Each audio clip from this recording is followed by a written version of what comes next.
நீங்கள் கவலைப்பட வாங்கி தாராளமாக வாங்கிங்க பணத்தை. எல்லாமே உங்கள் பணம் தான். அது எங்கள் பணமோ மற்றவங்க பணமும் கிடையாது. எல்லாமே உங்களுடைய பணம்.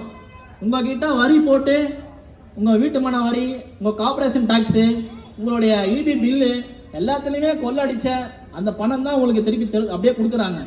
இது அவங்களுடைய பணம் கிடையாது. சொந்த காசு யாரும் கொடுக்க மாட்டாங்க. கவர்மெண்ட்டில் கொள்ளடிச்சு அந்த பணத்தை தான் உங்ககிட்ட திருப்பி தராங்க. தயவுசெய்து வாங்கிக்கிங்க.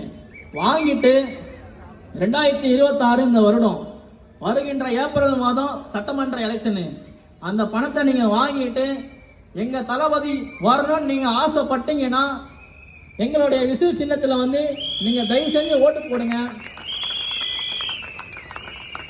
இந்த தொகுதியில் எங்கள் தலைவர் வந்து யாரை கை காட்டி வேட்பாளர் சொல்கிறாரோ அந்த வேட்பாளரை நாங்கள் வெற்றி பெற செய்வோம் என்பதை மட்டும் உங்களுக்கு நாங்கள் தெரிவித்துக் கொள்கிறோம். அந்த வெற்றியை வந்து நாங்கள் மட்டுமே வந்து தீர்மானிக்க முடியாது. மக்களாகிய நீங்களும் தான் தீர்மானிக்கணும் அந்த வெற்றியை. நாங்களாம் படித்த இளைஞர்கள், எங்களால் ஒரு மாற்றம் வருமானு நாங்களாம் காத்துக்கிட்டு இருக்கோம். அந்த மாற்றம் இப்போ வந்துச்சு எங்கள் தளபதி மூலயமா. தயவுசெய்து நீங்கள் பயன்படுத்திக்கிட்டு இந்த சேப்பாக்கம் திருவல்லிக்கேணியை சுத்தம் பண்ணணும்னு நீங்கள் நினச்சிங்கன்னா தயவு செஞ்சு எங்களோட கை கோடுங்க.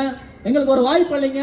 எங்கள் தளபதி யாரை கை காட்டுறாரோ அவரை இந்த சட்டமன்ற வேட்பாளராக நீங்கள் தேர்ந்தெடுங்க கூறி எங்கள் வாய்ப்புக்கு நன்றி கூறி விடைபெறுகிறேன். நன்றி, வணக்கம். எங்கள் தலைவர் சொன்னது போல தான். தலைவர் வந்து டிஎம்கே வெர்சஸ் டிவிகே சொன்னார். ஆனால் இந்த தொகுதியில் அது சாத்தியமாக ஏற்படும். சேப்பாக்கம் திருநெல்வேலி தொகுதியில் வந்து டிஎம்கே வெர்சஸ் டிவிகே என்ற ஒரு போட்டி தான் நிலவும் வைங்க. அதை நீங்கள் தான் தயவுசெய்து கருத்தில் கொண்டு, நாங்கள் நல்லவங்க அவங்க நல்லவங்க நாங்கள் சொல்ல வரல, உங்களுக்கு யார் வேலை செய்கிறாங்கன்னு பார்த்து அவங்கள தீர்மானிங்க. நம்ம இந்த பழம்பெரும் மார்க்கெட் நீங்கள் கேள்விப்பட்டிருப்பீங்க, மீசாப்பேட்டை மார்க்கெட் சொல்லிட்டு.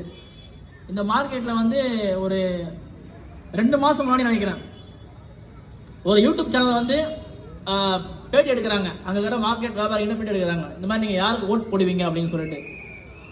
அதுக்கு அங்கே இருக்கிற நிர்வாகி என்ன சொல்கிறாங்கன்னா, இந்த மாதிரி நாங்கள் வந்து எங்கள் அண்ணன் விஜய்க்கு ஓட்டு போடுவோம், எங்கள் தம்பி நாங்கள் விஜய்க்கு ஓட்டு போடுவோம், எங்கள் பையன் விஜய் ஓட்டு போடுவோம்னு சொல்கிறாங்க.